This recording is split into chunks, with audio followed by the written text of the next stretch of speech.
Des manifestants repoussés au canon à eau ou interpellés violemment par les forces de sécurité. Samedi soir à Tel Aviv, la colère est encore montée d'un cran.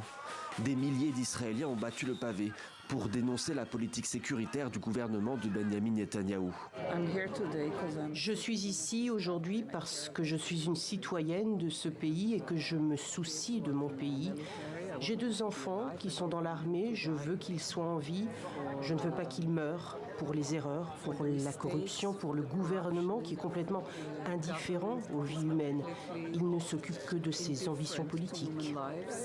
Parmi les manifestants, de nombreuses familles des otages, désespérées de ne pas entrevoir de solution à l'enfer vécu par leurs proches en captivité dans la bande de Gaza.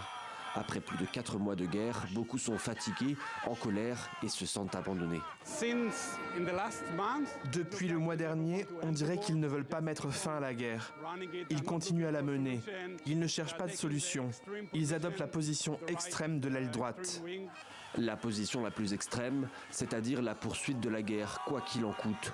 Le gouvernement de Netanyahou affirme qu'ils iront au bout de leur offensive, sans préciser exactement quelle en sera l'issue.